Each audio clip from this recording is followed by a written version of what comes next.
Magandang hapon sa inyo mga ka-construction boy. Ayan, nandito ako sa second floor, no. Pinopormahan na namin yung slab at mga beams and girder nya. Ayan, sila foreman dumaan. Ayan, kung makikita nyo po, ayan, may mga papormahan pa, hindi pa po talaga tapos. Ayan, sila kuya nag-install ng stirrups ng girder.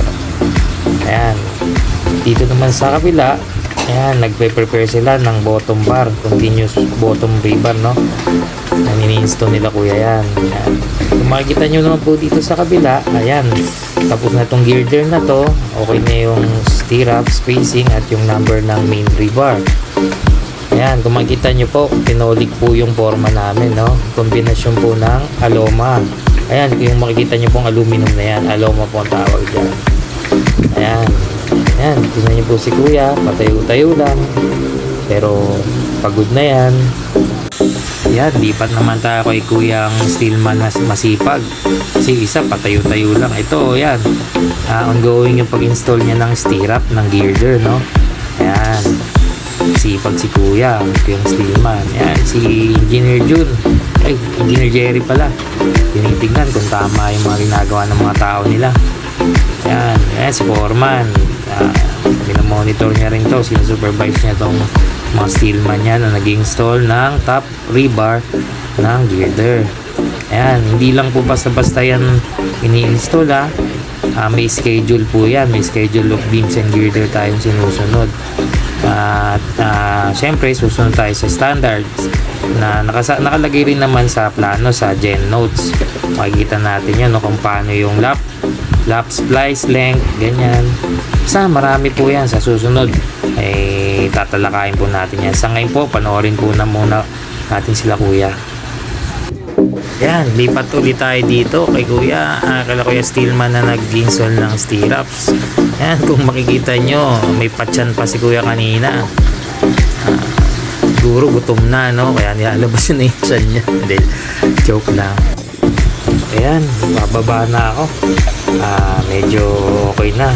Sisilipin ko na lang ulit sa susunod. Ayan, kung makita nyo yung dadaan yung access namin, medyo kulang pa ng safety, no. Wala pang safety net para ma-enclose, para masigurado talaga natin na safety tayo.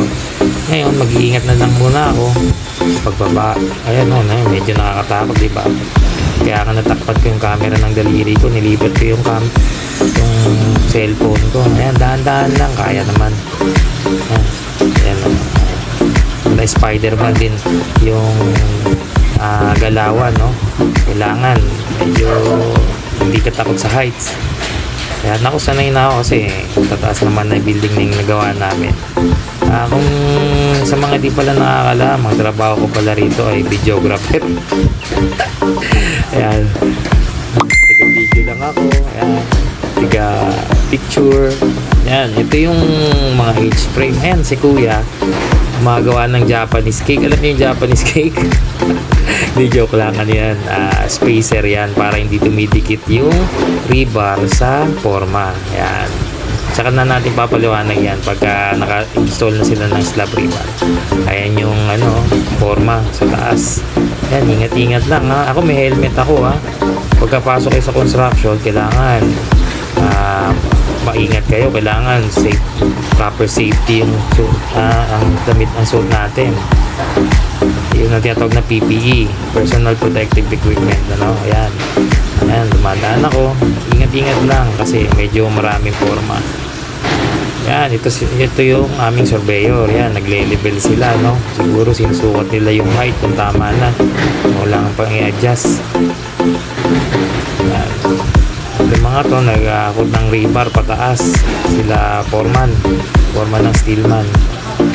Yan, dami pang kalat, pero mawala rin yan sa sulit yan. Si foreman kumuha ng plano, siguro may double check sila rin sa taas, kaya umakit din yung mga engineer doon, no.